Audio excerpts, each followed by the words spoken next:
Jean-Marie Borgrave, bonjour. Bonjour, Grégoire. Vous avez publié aux éditions L'Harmattan, un instituteur à l'école des enfants. Alors une première question qui paraît simple mais qui ne l'est peut-être pas forcément pour commencer. Pourquoi avoir fait ce métier d'instituteur alors que rien ne vous y destinait? Oui, effectivement, j'ai passé mon enfance à Madagascar à courir dans la savane.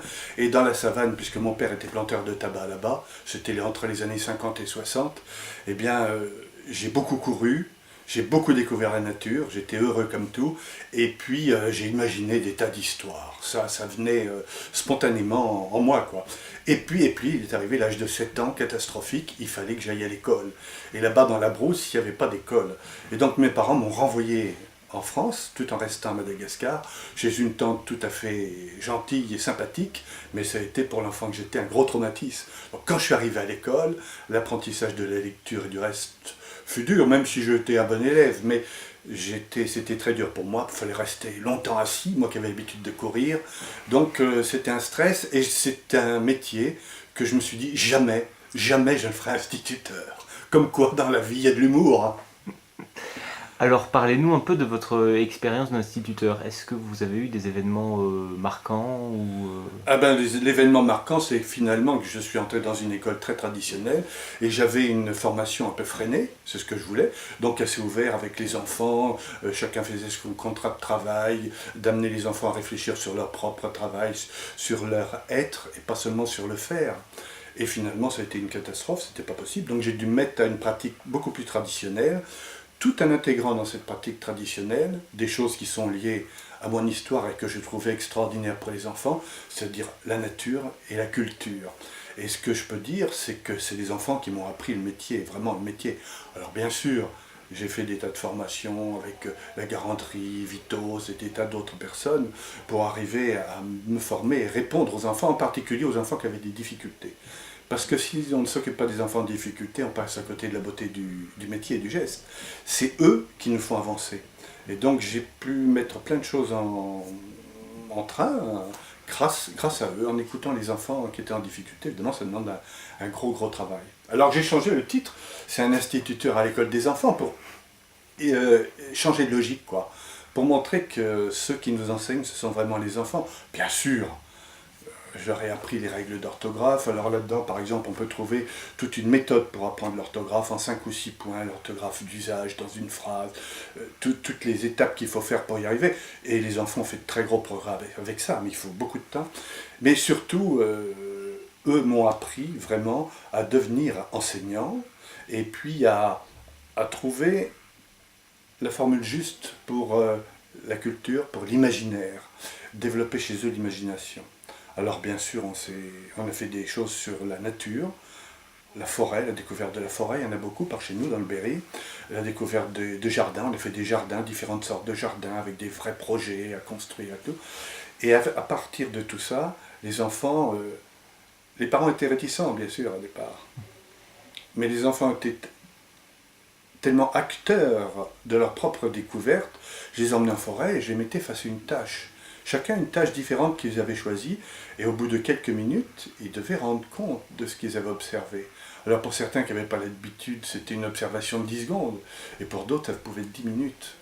Alors les parents qui venaient avec nous, qui nous accompagnaient, ont compris l'intérêt de cette démarche, que les enfants découvrent par eux-mêmes. Par exemple, la petite Virginie, elle suivait des fourmis. Elle regardait les fourmis où elles allaient. Elles ont trouvé que les fourmis allaient dans un arbre, un cerisier, c'était au printemps. Et dans cet arbre, elles ont vu des pucerons. Elle a découvert que les fourmis sont les ancêtres des éleveurs, puisqu'elles élèvent des pucerons pour se nourrir de leur miel, par exemple. Alors voilà des choses que les parents ont fini par découvrir, l'intérêt que les enfants soient un petit peu acteurs de leur découverte. Je reviens sur votre pédagogie de la découverte de la nature.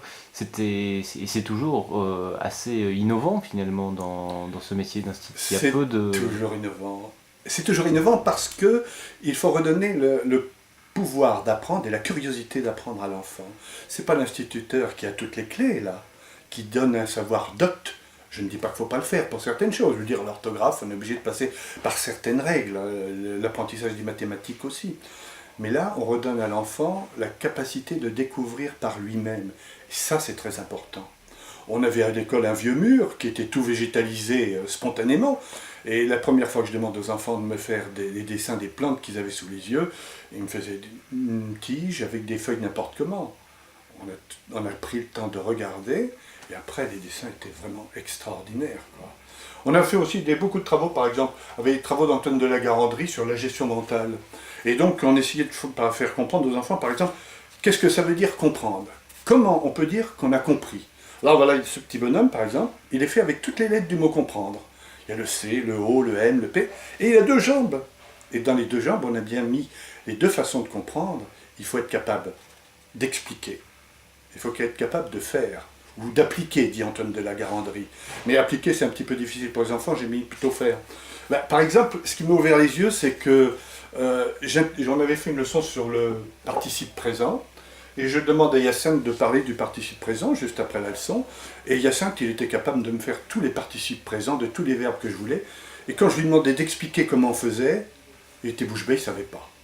Et j'ai demandé juste après à Pierre, et Pierre, il m'a expliqué très bien comment on faisait, mais quand je lui ai demandé d'appliquer et de faire le participe présent du verbe jouer, de tous les verbes, il était incapable de faire. Alors avec ces deux exemples-là, j'ai bien compris qu'il fallait absolument joindre les deux, le faire et l'explication. Et qu'on avait bien compris quand on était capable de faire les deux.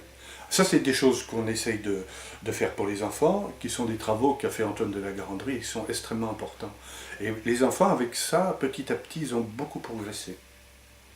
Et puis alors bon, la grande chose que les enfants m'ont appris, c'est la créativité. Parce que là, il faut absolument lâcher prise. On a inventé des tas d'histoires avec les enfants. Par exemple, sur la société amérindienne, on a inventé des contes, on a fait un livre en forme de tipi, avec le texte dedans. Et les enfants, ils allaient dédicacer leur livre au Salon du Livre à Saint-Amand, dans le Cher. Avec les grands auteurs, ils dédicaçaient une matinée leur bouquin. Alors voilà un, par exemple, un des premiers qu'on a fait. Ça se passe au Moyen-Âge, le bouclier perdu. Alors vous pourrez vous trouver des choses extraordinaires. Voilà un dessin spontané qu'avait fait Marine. Or, un de mes amis, Jean-Claude Marolles, qui est décédé en 2001, qui était un grand auteur de livres pour enfants et qui avait une grande connaissance de l'héraldique, il nous dit que le premier blason, c'était une femme, un enfant, dessiné par Guillaume d'Aquitaine. Et Marine, qui a 8 ans et qui ne connaît rien, bien sûr, de Guillaume d'Aquitaine, nous dessine ça. Donc là, on entre dans un monde fabuleux, et au fil des années, on écrit de nombreuses histoires, et avec les enfants, on rentre dans un monde où ils sont capables de transcender le temps, de transcender toute l'histoire de l'homme pour nous donner des choses extraordinaires. Oui. Alors, par exemple, on a inventé, un des derniers qu'on a inventé, c'est une histoire qui s'appelle le Château Mystérieux. Alors, c'est l'histoire d'un chevalier qu'on appelle le Chevalier Bagarre. Vous imaginez, c'est le héros du royaume. Mais en fin de compte, quand on réfléchit un peu, on va voir au fil des aventures, il va évoluer, on s'aperçoit que c'est une grosse brute épaisse. Parce que, évidemment, il répond aux exigences du royaume. Il est vraiment le héros, bagarreur et tout, mais il va percevoir que sa violence est terrible. Alors, 27 enfants vont inventer 27 blasons avec 27 petites devises en dessous. Avec 27 petites devises en dessous, tout ça juste avant Noël. Et pendant 2 mois après, 1 heure par jour, on va inventer une histoire avec ces 27 blasons. C'est-à-dire que on va les mettre dans l'ordre. Alors c'est assez extraordinaire, on va construire toute notre histoire là-dessus. Et 2 mois après, nous allons écrire un livre qui va faire une 40aine de pages avec toute cette histoire. Et alors après, j'ai réécrit ce livre pour expliquer cette aventure d'écriture qui est assez extraordinaire. Avec les enfants, il faut libérer en eux une grande confiance, il y a quelques petits invariants au départ qu'il faut, et après on va dans des royaumes extraordinaires. On retrouve tous les contes merveilleux qu'on peut connaître, mais d'une manière spontanée, sans que les enfants n'aient aucun savoir. On arrive vraiment dans une connaissance qui se donne à tous ceux qui sont vivants et dans l'aventure de la créativité et de la liberté. Ça, c'est extraordinaire. Alors ça, c'est les plus belles choses que les enfants m'ont fait comme cadeau, quoi. Voilà.